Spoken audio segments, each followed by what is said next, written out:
देखो देखो कौन आया, देखो देखो कौन आया, देखो देखो कौन आया।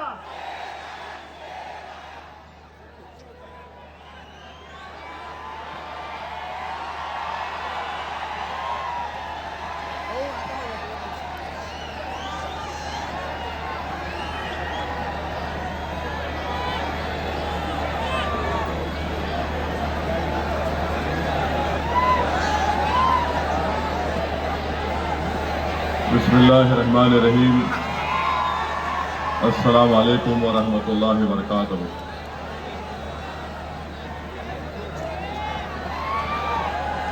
मुअज़्ज़िज़ हाज़रीन इकराम, बुज़ुर्गान कौम और मिल्लत, मेरी इज़्ज़तदार माँ और बहनों, गयूर नौजवान साथियों, शे नशीन बतशरीफ़ फरमा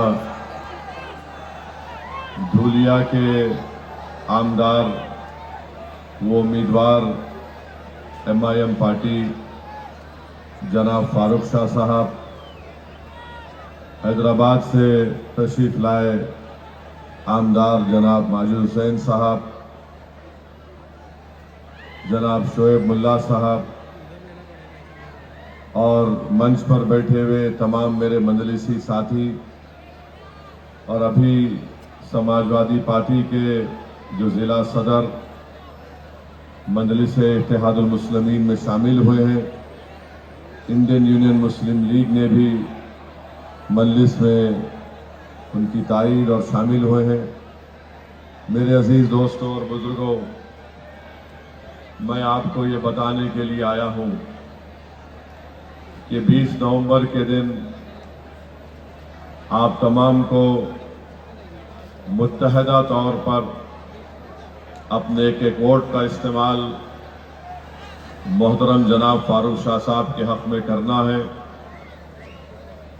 और आप जानते हैं कि फारूक शाह साहब का इंतखाबी निशान पतंग है और पतंग के निशान पर आपको बटन दबाकर अपने इत्तेहाद को कामयाब और कामरान करना है।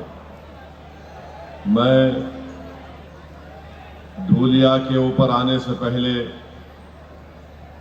हमारे मीरठ से जो मजलिस के उम्मीदवार हैं डॉक्टर महेश कामले साहब के बारे में कुछ कहना चाहूँगा, क्योंकि लाइव टेलीकास्ट के ज़रिए मीरठ में वहाँ पर स्क्रीन लगाकर कई लोग बैठकर आज की इस इलेक्शन मीटिंग को सुन रहे हैं। तो मुझसे ये कहा गया कि मैं हमारे भाई डॉक्टर महेश कामले साहब के बारे में भी, जो हमारे ज़िले के सदर भी हैं सांगली के और MIM पार्टी के उम्मीदवार हैं, डॉक्टर महेश कामले साहब, मैं मीरठ की आवाम से अपील कर रहा हूँ, मैं आ नहीं सका, मैं आपसे माफ़ी चाहता हूँ, मगर आज धूलिया में एक जलसा है, उस जलसे से मैं मीरठ की जनता से अपील कर रहा हूँ कि आप हमारे एक एक्टिव डिस्ट्रिक्ट प्रेसिडेंट को कामयाब और कामरान करिए, उनको भी अपना वोट देकर, क्योंकि आप जानते हैं कि जब विशालगढ़ मस्जिद का वाक़या हुआ, अवामी जायदादों को नुकसान पहुंचाया गया, तो उस वक्त अगर कोई दौड़ते हुए कोई गया तो उसका नाम डॉक्टर महेश कामले था। और मैं मीरठ की जनता को ये बात याद दिलाना चाहता हूँ, वहाँ पर जो मशहूर दरगाह है हज़रत ख्वाजा शामला मीर साहिब की, 2021 में मीरठ में 155 करोड़ रुपये उसके लिए मंजूर किए गए थे, मगर जैसे ही अजीत पवार मंत्री बने उन्होंने इस फंड को ख़त्म कर दिया। और फिर जानते हैं आप कि वहाँ पर जो सुरेश खाड़े साहब हैं, जो गार्डियन मंत्री हैं, मिनिस्टर हैं, छत्रपति शिवाजी महाराज के नाम से एक रोड है जो अब तक नहीं बनाई गई। बातें तो बहुत करते हैं छत्रपति शिवाजी महाराज के बारे में, जब उनके नाम की रोड मीरठ में है उसको सही नहीं किया गया।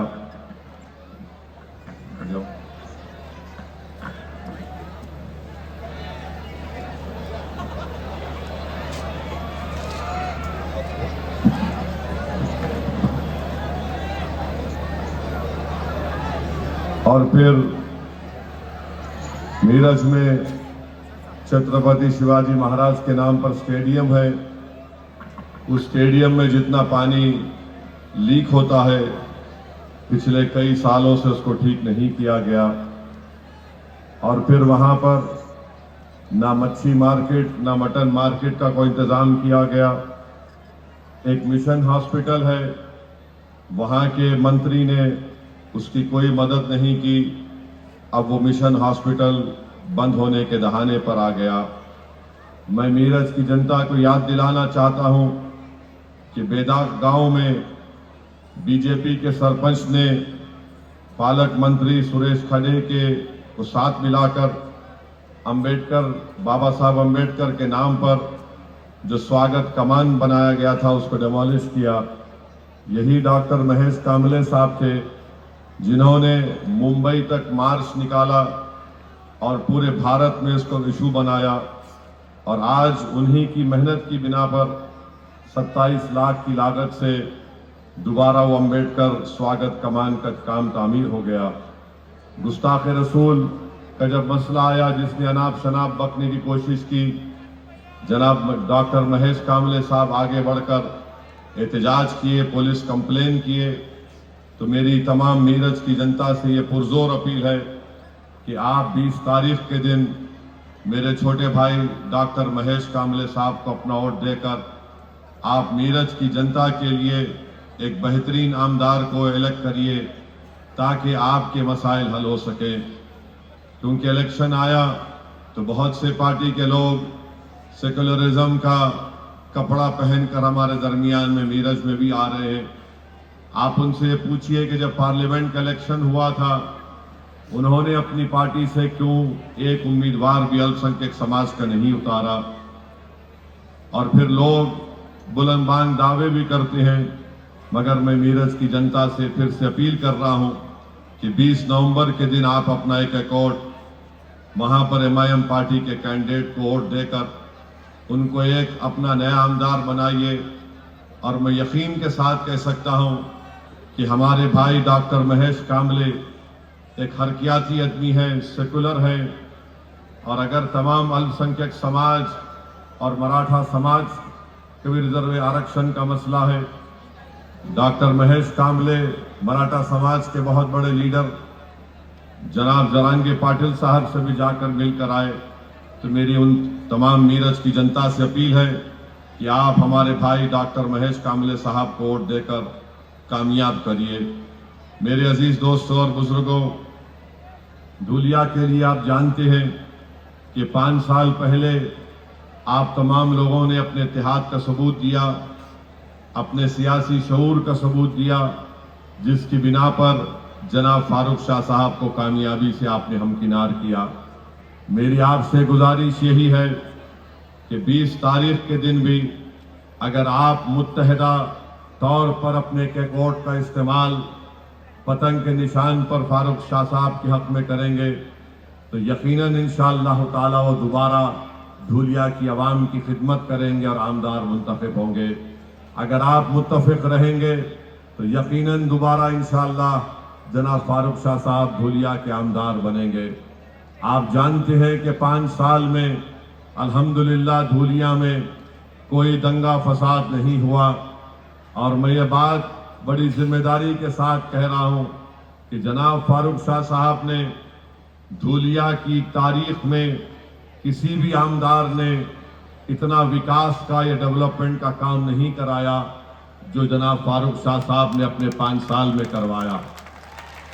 और मैं ये बात इसलिए भी कह रहा हूं कि मैं जब 5 या 6 तारीख को हैदराबाद से औरंगाबाद को आ रहा था, मेरे साथ फ्लाइट में एक बड़े ही काबिल साइंटिस्ट बैठे हुए थे।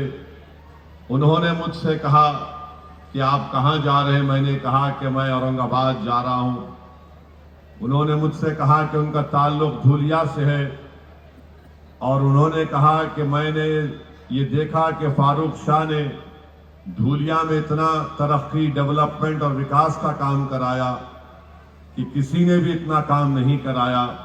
वो खुद मुझसे कह रहे थे वो हमारे एक हिंदू भाई थे। मुझे बड़ी खुशी हुई कि आज वो मेरे बाजू प्लेन में बैठकर इस बात का इकरार कर रहे हैं कि फारूक शाह साहब ने बिला लिहाज मज़हब मिल्लत धूलिया की तरक्की के लिए तमाम इक़दाम किए। मेरी आपसे गुजारिश है कि आप अपने इस विकास के, इस डेवलपमेंट के, तरक्की के सफर को जारी और सारी रखें। और साथ ही साथ आप जानते हैं कि हमारे आदिवासी समाज के लोग हैं जो बरसों से उनको दबाया गया, आज भी उनको दबाया जा रहा है, उनसे इंसाफ नहीं किया जाता, उनको कुचला जाता है। मगर जब फारूक शाह यहाँ के एमएलए और आमदार बने, फारूक शाह साहब ने आदिवासियों के इलाके में भी जाकर लाखों करोड़ों रुपए के डेवलपमेंट के काम करवाए।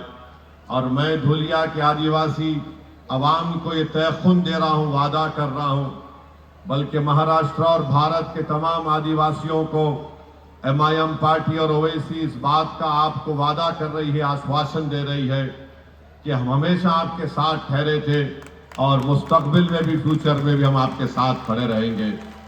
आपकी तकलीफ हमारी तकलीफ होगी। और आज भारत का आदिवासी बड़ा परेशान है कि मणिपुर में जिस तरीके से वहां पर कत्लो गारतगिरी की जा रही है पिछले 1 साल से, आप अंदाजा नहीं कर सकते कि 2 दिन पहले या कल अखबार में मैंने पढ़ा कि 8 महीने के बच्चे को गोली मारकर फेंक दिया गया। क्या कर रही है मोदी सरकार? मणिपुर में वहां पर आदिवासियों को पिछले 1 साल से मारा जा रहा है, गांव खाली हो चुके हैं, सीआरपीएफ के कैंपों में उनको महफूज रखा जा रहा है। तो सीआरपीएफ के कैंप में भी आकर उनके घरों को जलाकर एक मां को और उसके 8 महीने के बच्चे को उठाकर लेकर गए और 4 दिन के बाद उनकी लाशें पानी में नजर आती हैं। बताइए, ये जुल्म नहीं तो क्या है? ये कौन सी सोच रखने वाले लोग हैं कि 8 महीने के बच्चे को उसकी मां के साथ सर में गोली मारकर फेंक दिया जाता है? मैं आदिवासी जनता से अपील कर रहा हूं कि आप देखिए मणिपुर में आज क्या हो रहा है। अमित शाह ने कहा था पार्लियामेंट में, मैं 15 दिन में मणिपुर को जा रहा हूं। हमारे देश के होम मिनिस्टर हैं, गृह मंत्री हैं, मगर एक मर्तबा भी अमित शाह पार्लियामेंट में बोलने के बाद मणिपुर को नहीं गए।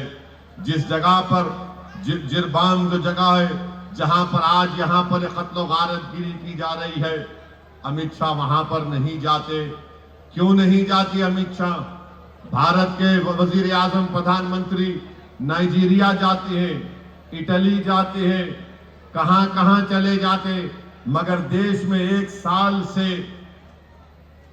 साल से आदिवासियों पर जुल्म हो रहा है। मणिपुर में हमारे प्रधानमंत्री दुनिया के कोने कोने में बैठकर, प्लेन में बैठकर उड़ जाते हैं, वहां पर जाकर वहां पर रहने वाले इंडियन से मिलते हैं, भारत के लोगों से मिलते हैं और बड़ी बड़ी उनसे मुस्कुराकर फोटोआं लेते हैं, भाषण देते हैं। प्रधानमंत्री दिल्ली से मणिपुर आप 1 घंटे में, 1.25 घंटे में पहुंच जाएंगे। आप देश से बाहर जाकर वहां पर बैठने बसने वाले भारत के लोगों से आप मुलाकात कर रहे हैं, मगर मणिपुर जल रहा है नरेंद्र मोदी, मणिपुर जल रहा है अमित शाह, जहां पर आदिवासियों के खून की होली खेली जा रही है। हर एक के पास मणिपुर में हथियार है और गरीब आदिवासी पिट रहा है। मैं ये कहना चाहता हूं कि हुकूमत जिम्मेदार है, मोदी की हुकूमत जिम्मेदार है जो मणिपुर में आज आदिवासियों पर जुल्म हो रहा है। आप मैं सोच भी नहीं सकता कि कोई 8 महीने के बच्चे को गोली मार सकता है। उनका जुर्म सिर्फ इतना ही है कि वो आदिवासी है, कोई उनका पूछने वाला नहीं है। मगर मैं धूलिया में खड़े होकर यहाँ के आदिवासी भाई बहनों को और देश के आदिवासी लोगों को और खास तौर से मणिपुर के आदिवासियों को इस बात का तयक़ुन दे रहा हूं कि मोदी, अमित शाह तुम्हारी बात नहीं सुन रहे होंगे, मगर हम तुम्हारी दास्तान को पूरे मुल्क में उठाते आए हैं और उठाते रहेंगे इंशाअल्लाह ताला। भारत के पार्लियामेंट में भी हमने मणिपुर का मसला उठाया, मगर उसकी बात नहीं करेंगे। प्रधानमंत्री क्या बोलते हैं, एक है तो सेफ है, एक है तो सेफ है। अरे प्रधानमंत्री, मणिपुर के लोग सेफ नहीं है, वहां क्यों नहीं जाते आप? मणिपुर का आदिवासी सेफ नहीं है, जाइए ना वहां पर। मगर नहीं, प्रधानमंत्री पूरे महाराष्ट्र में घूमेंगे, झारखंड में जाकर प्रधानमंत्री बोलेंगे कि बांग्लादेश से लोग झारखंड में आ रहे हैं। मेरे को मैं मैप उठाकर देख लो आप, झारखंड का कोई बॉर्डर नहीं लगता बांग्लादेश से। कैसे आ रहे प्रधानमंत्री, उड़ के आ रहे क्या? और अगर बॉर्डर क्रॉस कर रहे हैं तो बॉर्डर पर तो सेना है ना, बीएसएफ है, बॉर्डर पर तो बीएसएफ है और अमित शाह के अंडर है। तो ये अमित शाह की नाकामी, अगर बांग्लादेश से घुस के कोई झारखंड में आ रहा है तो प्रधानमंत्री को चाहिए था कि अमित शाह को बिठाकर पूछते कि बोलो कैसे आ रहे हैं। बांग्लादेश का बॉर्डर झारखंड को नहीं लगता, मगर प्रधानमंत्री झारखंड में जाके बोल रहे कि यहां पर आदिवासियों को खतरा है। अरे मणिपुर में 8 महीने के बच्चे को गोली मार दी गई प्रधानमंत्री। और बच्चे को गोली कैसे मारे? बच्चे को गोली मारे और उसकी मां को भी मारकर रस्सी से बांधकर पानी में फेंक दिए। ये जुल्म हो रहा है। 100 से ज्यादा महिलाओं की इज्जत लूट ली गई है, मगर प्रधानमंत्री को फिक्र नहीं है। एक है तो सेफ है। अरे मणिपुर को जाओ नरेंद्र मोदी, जाकर बैठो आप मणिपुर में, मालूम करो कि क्यों हो रहा है उन आदिवासियों पे जुल्म, खत्म करो उसको, अमन पैदा करो।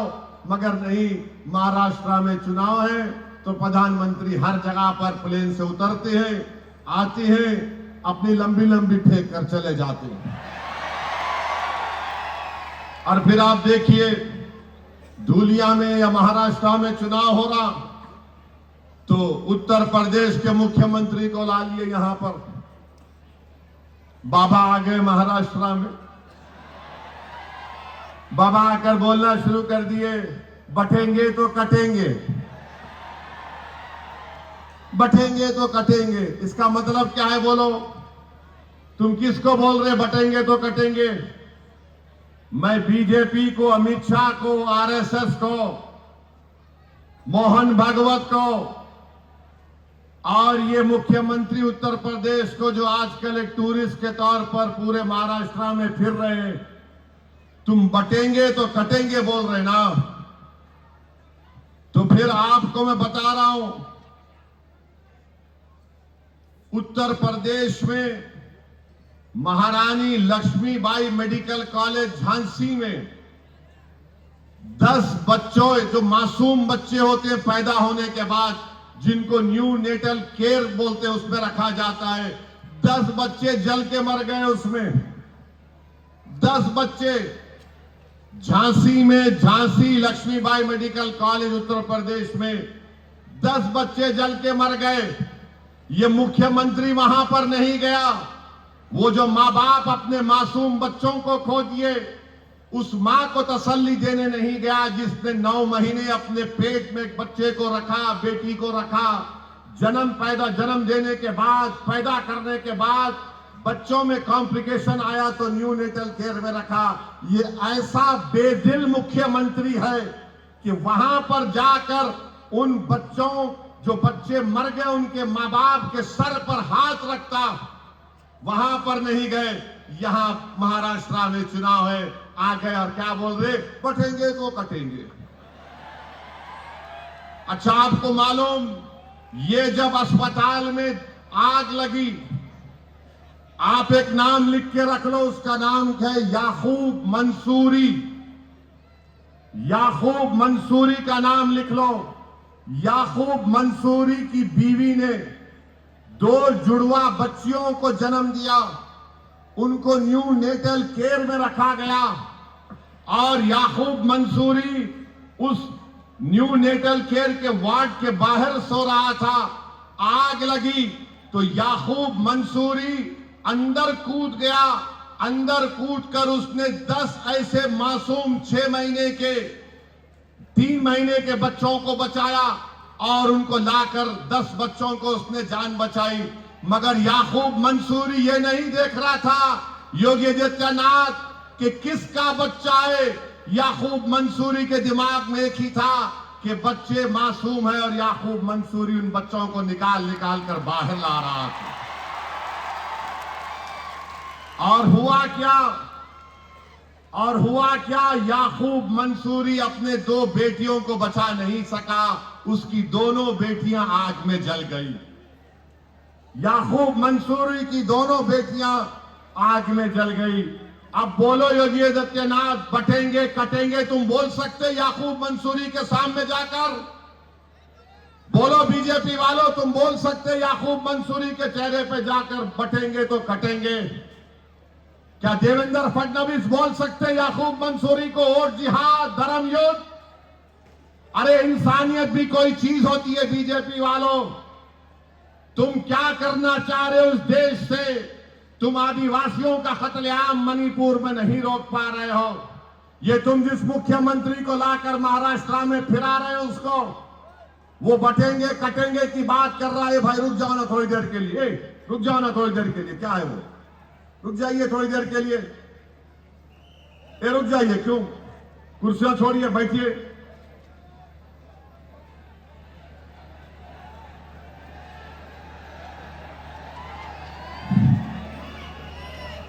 अरे लोग खड़े हैं भाई, आप क्यों कुर्सियां लेकर आ रहे हैं?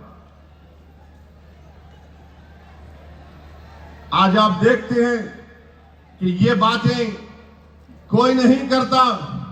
प्रधानमंत्री नहीं बोलेंगे, देवेंद्र फडणवीस नहीं बोलेंगे, मोहन भागवत नहीं बोलेंगे, और ये उत्तर प्रदेश का मुख्यमंत्री योगी आदित्यनाथ नहीं कहेंगे।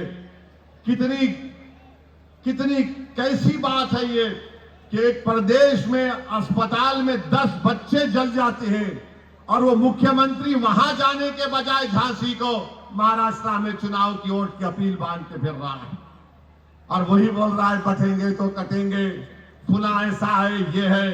अरे अगर तुम्हारे दिल में छत्रपति शिवाजी महाराज की मोहब्बत सही होती ना तो तुम झांसी को जाते और उन मरने वाले परिवारों को मिलते, तुम याकूब मंसूरी को अपने सीने से लगाते। मगर नहीं, तुम उसकी फिक्र नहीं है, तुमको सिर्फ चुनाव की फिक्र है।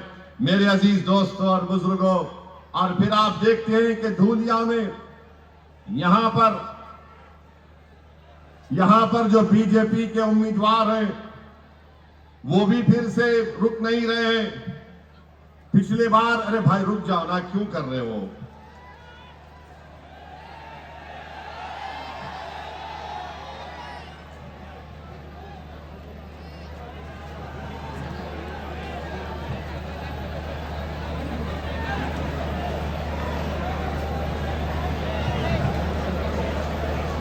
जितने लोग बैठ सकते बैठ जाओ भाई, थोड़ा बैठ जाओ ताकि उनको देखने में आसानी होनी। बैठ जाइए आप।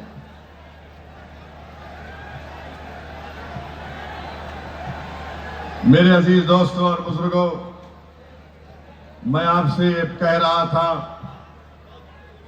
कि इस विधानसभा में जो बीजेपी के उम्मीदवार हैं वो अभी भी अनाप शनाप बकवास बक रहे हैं। मुझे बताया गया कि कह रहे हैं कि वक्फ बोर्ड को हम खत्म कर देंगे, कब्रिस्तान का ये बड़ा जुमला उनका चल रहा है कि कब्रिस्तान की दीवार को, भाई अगर वहां से आवाज आएगी तो मैं बैठ जाऊंगा। मैं आखिरी मर्तबा बोल रहा हूं, वहां से आवाज नहीं आनी चाहिए। आपकी वजह से लोगों को, इतने हजारों की तादाद में लोग यहां पर आए, आप लोग वहां पर क्या कर रहे हैं? हट जाइए वहां से।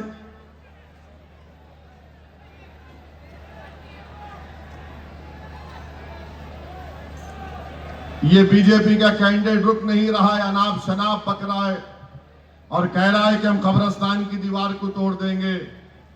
अग्रवाल साहब,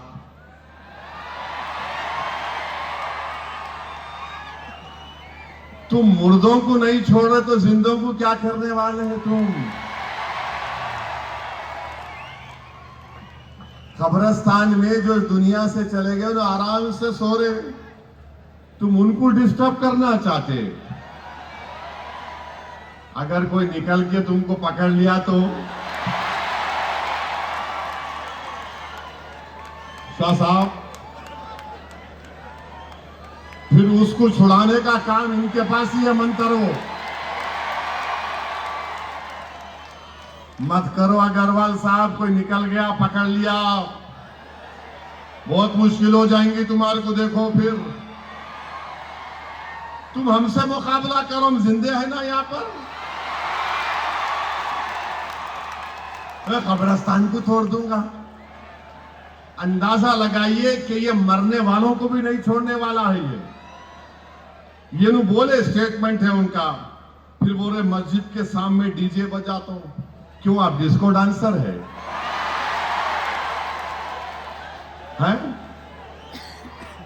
डांस करना चाह रहे आप? जाओ आप, वो आता ना टीवी पे कौन अच्छा थैया करता, वहां जाओ उधर। मैं डीजे लगा के नाचता हूं। अरे क्यों लगाता डीजे बाबा तू? डीजे लगा के तेरे को नाचना है तो लगा अपने घर में, अपने बीजेपी के ऑफिस में लगा के नाच ले। मोदी का चेहरा लगा के नाच ले, ये कर लो। मस्जिद के सामने डीजे लगा के नाचता हूं। मत नाचो, कंबर बल खा जाएंगी प्यारे, देख के। अरे नाचने की जगह अगर इंशाल्लाह मैं आप लोग फारूक शाह को कामयाब करेंगे ना 20 तारीख को, 20 तारीख को पतंग पे बटन दबेगा ना। फारूक साहब, मेरी आपसे अपील है, आप जो है धूलिया के बाहर एक जगह पर बैठो, बैठो बैठो, आप बैठो बैठो। आप धूलिया के बाहर एक जगह निकालो, यहाँ पे अग्रवाल डांस करेंगे हारने के बाद। हमारी म्यूजिक रहेंगी, हमारी म्यूजिक पे ही तू नाचेगा इंशाअल्लाह। और 20 तारीख के दिन जो डीजे बजाएंगे ना, और वो डीजे में क्या आवाज आएंगे अग्रवाल साहब? पतंग को ओढ़ दो, पतंग को ओढ़ दो, पतंग को ओढ़ दो। मस्जिद के सामने डीजे लगा के नाचते, इन्हों क्या डांसर है क्या? तो भी है। मोदी जी आपको नाचने वाले मिल रहे, को अच्छा नहीं मिला शाह साहब के खिलाफ? ये क्या है ये? अरे तुम ये बोलो, धूलिया के लिए जो काम फारूक शाह ने किया वो किसी आमदार ने नहीं किया, तो ये क्या कर रहे हिंदू मुस्लिम? कब्रिस्तान को वो कर देता हूं, मस्जिद को ये कर देता हूं, वक्फ बोर्ड को निकाल देता हूं। अरे क्या करना चाह रहा बाबा तू? कब्रिस्तान के करीब मत जा, मेरी बात सुन। वहां पे बहुत फिरते रात के टाइम पे, हमारे को मालूम। कुल वल्लाहु अहद अल्लाहु समद बोलना पड़ता, आयतल कुर्सी पढ़ के जाते हम लोग। अभी देखो, तुम्हारे को कोई पकड़ लिया तो नहीं बोलना, हमारे को नहीं मालूम, निकल गया खबर से कोई। हाँ, धूलिया में मत करो ना, आराम से रहने दो लोगों को। अब क्या है कि तुम देख लो, मगर ये बात करना अजीब व गरीब बात है। और फिर आप ये जो कौन है उन्होंने गोटे कौन सी पार्टी के? हाँ, उद्धव ठाकरे के। उन्होंने जो है अपनी जिंदगी में, पूरी जिंदगी में आरएसएस की चड्डी पहन के लट फिराए उन्होंने। अब आजकल पैंट पहन रहे आरएसएस वाले। 100 साल होने आ रहे, 90 साल चड्डी पहने, बाद में मालूम आ रहे कब तक बच्चे रहेंगे, बड़े होना है तो पैंट पहनना है।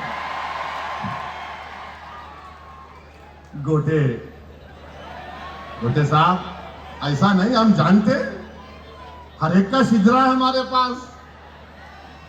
आप उद्धव ठाकरे के पास गए, मेरे को आज तक समझ में नहीं आया कि ये लोग जो बोल रहे हैं इसको, ये क्या है?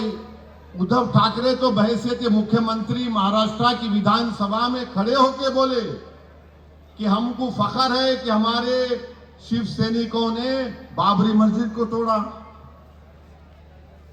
और अजीब बात यह है कि सबकी नजर में बुरा मैं हूं, सबकी नजर में इन्हें आतंकवादियों से इसका ताल्लुक, इन्हें देश से मोहब्बत नहीं करता, इन्हें फंडामेंटलिस्ट है, इसकी जबान कड़वी है। अरे तुम खड़े रह के बोल रहे विधानसभा में बहैसियत मुख्यमंत्री और आप गाली मेरे को दे रहे। आखिर क्या हो गया है कि जो खड़े होकर इकरार कर रहा है अपनी पार्टी के लोगों ने काम किया, आज ऐसे उनके साथ भी हमारे बास कमजोर किस्म के मीर जाफर और मीर सादिक भी है। अरे तुम क्या कर रहे बाबा? तुम अपना जमीर बेच के धूलिया में रात में आराम की नींद सो सकते? तुम अपना जमीर बेच के, तुम अपना सब कुछ बेच के तुम आराम की नींद सो सकते धूलिया में? देखो ये तूफान, ये सरों का समंदर क्या पैगाम दे रहा है, ये क्या पैगाम दे रहा है कि होशियार रहो गद्दारों, हम जानते हैं कौन हमारे पीठ में खंजर घोंपने वाला है। मत करो ऐसा काम, तुम हमारा काम नहीं कर सकते ना, तुम धूलिया के विकास का काम नहीं कर सकते, तुम धूलिया की भाईचारगी को मोहब्बत करने का काम नहीं कर सकते, तुम धूलिया में हिंदू मुस्लिम इत्तेहाद को मजबूत करने का काम नहीं कर सकते। अरे तो घर में बैठ जाओ, नींद की गोली खाओ, सो जाओ, मगर ये काम मत करो, तुम्हारा जमीर मलामत करेगा तुमको। और हम ये जो लोग आके बोले नहीं नहीं अभी तो ये बना है ना आगाड़ी आगाड़ी, क्या आगाड़ी बना है? एक एमपी की सीट तुम अल्पसंख्यक समाज को नहीं दिए, सब गालियां मेरे को देते, नहीं इन्हों दूध के धुले हुए है, उन्हों गुलाब के धुले हुए है, उन्हों मोतिया के पानी के धुले हुए है, हम कहीं के धुले हुए है? फिर हमको नहीं मालूम कौन किस चेहरे लेकर आता है, कैसा यहां पर संघ परिवार मजबूत हुई महाराष्ट्र में, हम नहीं जानते। तो मेरी आपसे अदबन गुजारिश है कि इन लोगों से जरा होशियार रहिए। तो आएंगे आपके सामने, मैं पहले भी बोल रहा हूं, अब आज के मेरे भाषण के बाद आज रात से इबलीस के एजेंट शुरू हो जाएंगे, कान में आके खुसखुस खुसखुस खुसखुस। अरे कैसा जीतता फारूक, उन्हें क्या है, उन्होंने आया शेरवानी आके जज्बाती भाषण देके चले गया। अच्छा मैं जज्बाती देता ना तो तुम भी दो ना, कहीं को नहीं देते। चलो एक दिन कंपटीशन लगा लेंगे, मोदी का, मेरा, उद्धव का, किसका भी बोलो लगा लेंगे। अरे उन्हें बहुत बोलता, अरे बोलना पड़ता, जिंदा रहना है तो बोलना पड़ता, खामोश मुर्दा लोग होते, हम जिंदा लोग हैं, जिंदगी का सबूत दे रहे हैं। और तुम ये समझ रहे कि हम खामोश हैं, तो खामोश नहीं रहेंगे। हाँ, धूलिया के पार्लियामेंट के इलेक्शन में हमने मोदी को हराने के लिए, भाजपा को हराने के लिए हमने ताई का साथ दिया, हमने ताई का साथ दिए ना, और ये बोल के दिए फर्स्ट इनिंग तुम्हारी, सेकंड इनिंग फारूक की इंशाअल्लाह। हम ये नहीं बोले कि अभी भी तुमको देंगे, हम बोले अब ले लो। और ये फारूक शाह थे जो हैदराबाद को, सुनो क्या हुआ, आवाज नहीं आ रही? आ रही ना? ये आवाज चालू करो जी जरा, आवाज चालू करो, अपन चालू है, रुकने वाले नहीं है। यही फारूक शाह साहब थे जो हैदराबाद को 2 मरतबा है मेरे पास, आ रहा ये शोएब मुल्ला पलटा उधर पूरा पलटाओ। आ रही आवाज? नारे तकबीर, पूरी आवाज आ रही ना? मियां ये आ रहे, ये धूलिया के नौजवान बहुत चालू है माशाअल्लाह। तुम लोग आज गुगली डाल रहे मेरे पे। तो फारूक शाह साहब 2 मरतबा हैदराबाद को आए। एक मरतबा के बोले साहब धूलिया पार्लियामेंट के बारे में आपको सुनना पड़ेगा मेरी बात। मैं बोला क्या है, इतनी दूर से आया बगैर बोले क्या है बोलो। बोले इसमें आप छोड़ दो, खामोश हो जाओ। अरे मेरा इम्तियाज जलील भी लड़ रहे ना, क्या करूं मैं? बोले नहीं साहब धूलिया के लिए कुछ नहीं करना। मेरा शाह साहब आप आगे बढ़ जाओ। बोले साहब नहीं, हमको अब की बार बीजेपी को रोकना है। मैं बोला मैं सोच के बोलता हूं। फिर 3 दिन के बाद फिर फारूक शाह आ गए। अरे बोला क्या तो भी है फारूक शाह साहब, आप हैदराबाद जा ही नहीं रहे क्या? बोले नहीं साहब आप जबान देना मेरे को, आप कैंडिडेट नहीं देंगे यहां से। मैंने फारूक साहब से कहा जब आप इसरार कर रहे हैं और आप ये कह रहे हैं कि फिरका परस्त ताकतों को रोकने के लिए भारत में हिंदू मुस्लिम इत्तेहाद और आदिवासी अल्पसंख्यक समाज के इत्तेहाद को मजबूत करने के लिए आप कह रहे हैं कि नहीं देना चाहिए, धूलिया में मोहब्बत की फिजाओं को आम करने के लिए। मैंने कहा जाइए फारूक शाह साहब, हम वादा कर रहे हैं आपसे कैंडिडेट नहीं देंगे। हमने कैंडिडेट नहीं दिया, हम कैंडिडेट नहीं दिए। अगर हम कैंडिडेट दे देते तो ताई कहां जीतती? नहीं जीतते थे ना। अपन खाली डिफेंड करे तो ऐसा 50-60 निकाल लेते। अब फारूक शाह साहब बैटिंग करे तो बहुत दूर चले जाते, तो फारूक शाह साहब को क्रेडिट जाता। उन्होंने बोले नहीं देना, नहीं दिए। अब आप क्या करेंगे, किसको देंगे? आप लोग किसको देंगे? जरा वो दूर तक हाथा उठाओ, मेरे को दिख रहा। वहां भी हाथ उठाओ। अब की बार फारूक शाह, ये 20 तारीख को आपको अपना एक वोट जनाब फारूक शाह साहब को पतंग के निशान पर बटन दबा कर दीजिए। ये जो लोग हैं, हाय भी खत्म नहीं कर रहा, आराम से बैठो तुम। और फिर हाँ हाय हाय हाय हाय हाय हाय हाय बोल रहा हूं, उनके बारे में बोल रहा हूं, साइकिल के बारे में बोल रहा हूं, फिक्र मत करो तुम। हाँ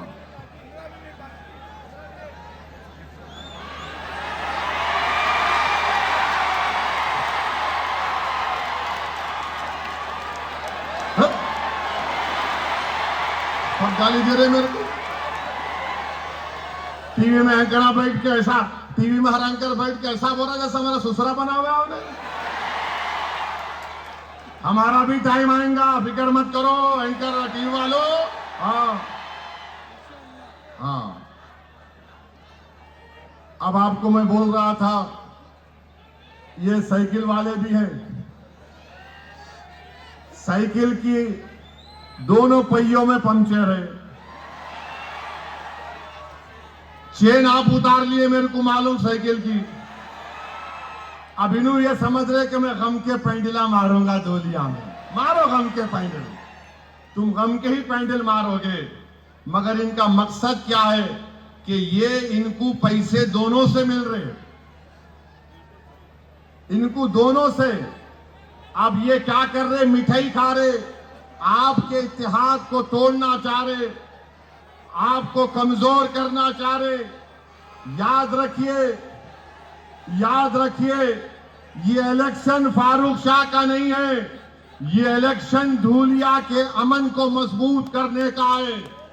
ये इलेक्शन धूलिया के विकास का जो काम फारूक शाह ने शुरू किया उसको आगे लेके जाने का है। ये इलेक्शन आदिवासियों को उनका हक दिलाने का है।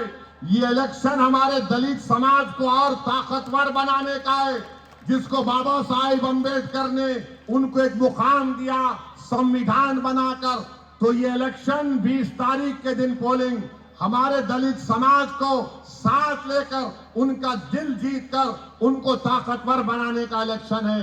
ये इलेक्शन मेरे अजीज दोस्तों और बुजुर्गों धूलिया को मजबूत बनाने का है।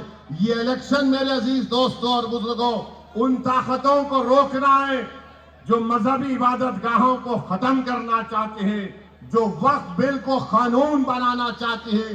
तो मेरी आपसे गुजारिश एक ही है कि एक एक वोट का इस्तेमाल करिए। 20 तारीख के दिन सुबह अपने घर से निकलिए, अपने माँ और बहनों को लेके जाइए, पोलिंग बूथ को जाइए।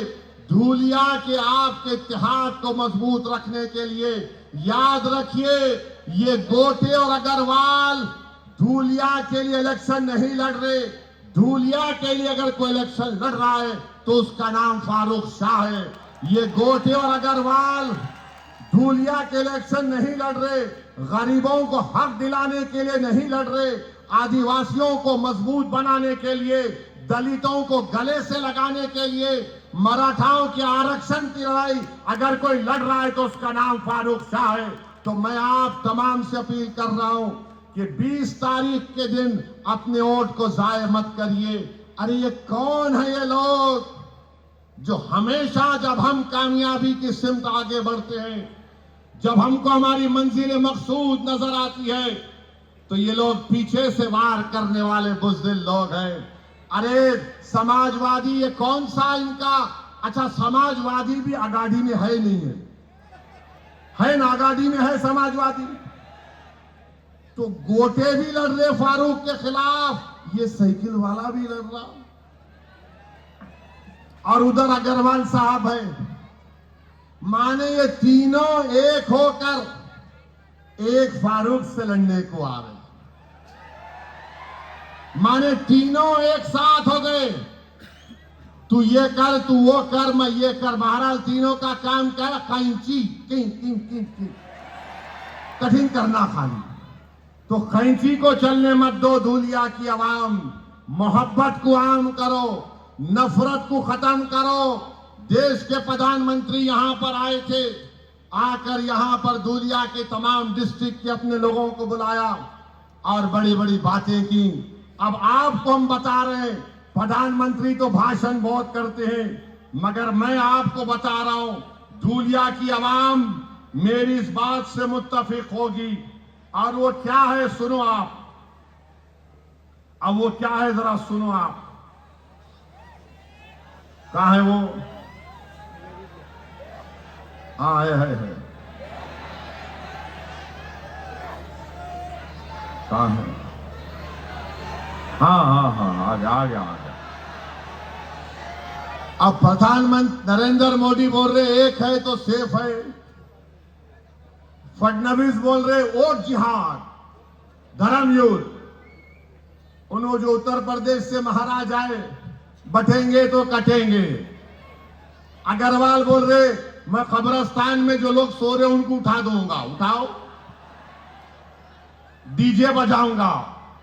गोटे आरएसएस के हैं, मगर असली मसला धूलिया में क्या है, प्राइस राइस, कीमतें आसमानों को छू रही हैं, जो कोई नहीं बात कर रहे। और क्या कीमत है, मैं बोलना चाह रहा हूं गोटे को, अग्रवाल साहब को, मोदी को, योगी को और फडणवीस को और शिंदे को भूल गया, इतनी देर नहीं बोला। तो जवार की कीमत 2014 में 30 रुपए थी, अब मार्केट में धूलिया की मार्केट में उसकी कीमत 50 रुपये है। कितनी है? चावल 40 रुपये था, अब 60 रुपये में हो गया। गेहूं आटा 25 रुपये में था, अब 42 और 45 रुपीस के दरमियान में है। गुड़ 30 रुपये था, 55 रुपये हो गया। शक्कर 30 रुपये थी, अब 42 रुपीस में है। अब मोदी जी चाय बना के पिलाएंगे तो कैसा होगा? उन्होंने बोलते ना मैं चाय वाला, मगर 42 में शक्कर 42 में है। मसूर की दाल 50 रुपये थी 10 साल पहले, अब हो गई 90 रुपये में। तुअर की दाल 70 रुपये थी 10 साल पहले, अब 160 रुपये। लाल मिर्ची 100 रुपये में थी, धुलिया में 400 रुपये हो गई। हल्दी 100 रुपये में थी 10 साल पहले, अब 500 रुपये में हो गई। भिंडी 15 रुपये से 80 रुपये, बैगन 5 रुपये से 90 रुपये, हरी मिर्ची 20 रुपये से 80 रुपये, प्याज 10 रुपये से 60 रुपये हो चुका है, आलू 10 रुपये से 60 रुपये, पेट्रोल 72 में था, अब 104 रुपये लीटर, डीजल 55 रुपये था, अब 90 रुपये लीटर। गैस का सिलेंडर, मोदी जी पूरे देश में गैस छोड़ दिए। गैस का सिलेंडर 400 रुपये में था 2014 में, आज धुलिया में 818 से लेके 1160 में है। मिठा तेल 70 रुपये में था 10 साल पहले, 150 रुपये में हो गया। अब मोदी क्या बोले पार्लियामेंट के इलेक्शन में, भाइयों बहनों ऐसा लगता है कि मैं अपनी मां के पेट से नहीं पैदा हुआ। बोले ना, मैं बायोलॉजिकल नहीं हूं, बोले थे नहीं बोले थे। देखिए उसका नतीजा क्या होता, जो अपनी अम्मा के पेट से पैदा नहीं हुआ वो मां के पेटों को काट रहा है। अब शिंदे क्या बोलते, अमित शाह क्या बोलते, हमने लाडली बहन दिया, लाडली दिया, लाडली दिया। कितना दिया? 1500 रुपये दिया। अब मैथमेटिक्स में अच्छे आप लोग, धुलिया के लोग हिसाब करते ना, पूरों का करेंगे ना। अब देखो, अब मीठा तेल लिख लो 150 रुपये, सिलेंडर 818 रुपये, कितने हो गए? 970 रुपये हो गए। अब आप इसमें ला लीजिए चावल 60 रुपये, शक्कर 42, मसूर की दाल ले लो, हल्दी ले लो 500 रुपये। अरे ये 6 आइटम में ही 1500 टाई हो गए। तो ये जो लाडली बहना की स्कीम है, ये शिंदे की नहीं है, गुजरात मॉडल है। 1500 रुपये डालो, 1900 रुपये खींच लो, है ना। ये धुलिया की मार्केट का रेट है, मेरा नहीं है। अग्रवाल साहब आपको तो रेट मालूम होगा ना। अब आप बताइए, 1500 लाडली दिए, 1500 डाल रहे, 1900 गरीब बहनों से छीन ले रहे। तो हम धुलिया के माहौर बहनों से अपील कर रहे कि आपको अगर जिसको मिला लाडली बहन ले लो आप, और ये समझो कि आपका है। शिंदे अपनी जेब से नहीं दे रहे, अमित शाह अपने घर से नहीं दे रहे, ये आपका पैसा है, आपको मिल रहा है। मगर इतना याद रखो, 1500 के नाम पे 1900 तुम्हारे से छीन ले रहे। किसान सोयाबीन उगाने वाला रो रहा है, खून के आंसू, नहीं मिल रहा एमएसपी उसको। इसके ऊपर बात ही नहीं करते बीजेपी वाले, शिंदे बात नहीं करते। अग्रवाल को बोलो अरे कीमतें बढ़ गई, तो लो नहीं कब्रिस्तान। अब गोटे को बोलो अरे कीमतें, उन्हें बोला नहीं लट फिराना है पैंट पहन के आरएसएस की। आप बताओ, ये मामला है पूरे धुलिया में।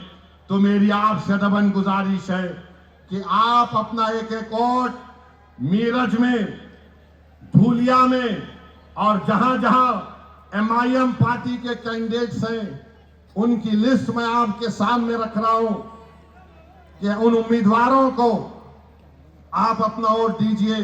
औरंगाबाद से इम्तियाज जलील साहब, नासिर सिद्दीकी सेंट्रल से, फारूक शाह साहब धुलिया से, मुफ्ती इस्माइल साहब मालेगांव से, वारिस पठान भिवंडी वेस्ट से, फैयाज साहब बैकुल्ला से, सैफ पठान मुमरा से, रईस लश्करिया महाराष्ट्र के सदर वर्सोवा से, फारूक शाब्दी सोलापुर से, महेश कामले मीरठ से, सम्राट सुरवाडे मुर्तजापुर से, सैयद मोइन नांदेड़ साउथ से, बबीता कनाडे कुरला से, मोहम्मद यूसुफ करांजे मनोरा से, अतीक अहमद खान मनकुर शिवाजी नगर से, कीर्ति दीपक डोंगरे हमारी बहन नागपुर नॉर्थ से। ये 16 कैंडिडेट के हक में बटन के निशान पर आप अपना बटन दबाइए। और ये जो आ रहे हैं ना पीछे से वार करने वाले, ये पीछे से वार नहीं कर रहे हैं, ये धूलिया पर वार करना चाहते हैं। तो मेरी आप तमाम से अपील है कि 20 तारीख के दिन धूलिया की जनता बिला लिहाज मजहब मिल्लत को देखे। धूलिया के विकास के लिए आप यहां से फारूक शाह को कामयाब करिए। धूलिया के मजबूती के लिए, धूलिया में अमन को और मजबूत बनाने के लिए और महाराष्ट्र की विधानसभा में अल्पसंख्यक समाज की नुमाइंदगी के लिए भी ये बहुत जरूरी है कि फारूक शाह को आप कामयाब करें। इख्तलाफ हो सकता है, इख्तलाफ हो सकता है, ना मैं फरिश्ता हूं ना फारूक शाह फरिश्ते हैं। हम तमाम अल्लाह की बारगाह में रोज गिड़गिड़ा कर भीख मांगते कि परवरदिगार हमारी गलतियों को, गुनाहों को तू माफ फरमा दे, हमको सीधे रास्ते पर चला। मगर याद रखो, ये इलेक्शन फारूक शाह की जात का नहीं है। यसदुद्दीन ओवैसी आपके सामने खड़े होकर कह रहा है कि मेरे भाई, आप तमाम ने 5 साल पहले एक तारीख बनाई, उस तारीख को दोबारा आपको दोहराना है, उस तारीख को आपको दोबारा दोहराना है।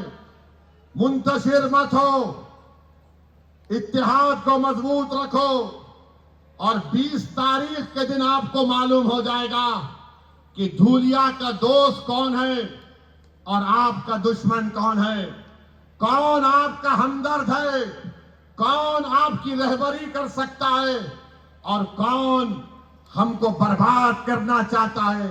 जो बर्बाद करने वाले हैं उनको वोट मत दीजिए। जो धूलिया को खत्म करना चाहते हैं, मोहब्बत के ना को खत्म करना चाहते हैं, आप उनको वोट मत दीजिए।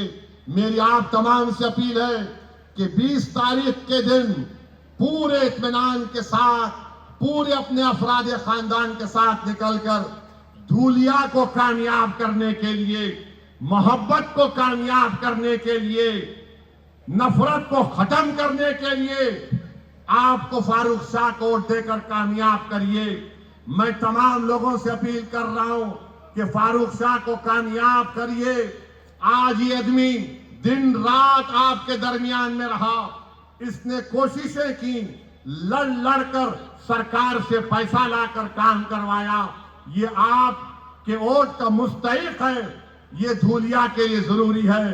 तो 20 तारीख के दिन धूलिया के आसमानों पर क्या नजर आएगा? नहीं सुनाई दे रहा मेरे को, इतना जोर से बोलो कि मोदी भी चमक कर उठ जाए कि धूलिया से आवाज आ रही है। क्या आवाज आ रही है? आवाज क्या आ रही है? किसको वोट पड़ेगा? धूलिया के घर घर से क्या आवाज आएगी? ये नौजवानों के दिल से क्या आवाज आ रही है? मां और बहनों की दुआओं में क्या है? तो फिर आप मेरे साथ नारा लगाइए, पतंग को, पतंग को। इधर से भी आवाज आना पतंग को, पीछे से भी आवाज आना पतंग को, पतंग को, पतंग को।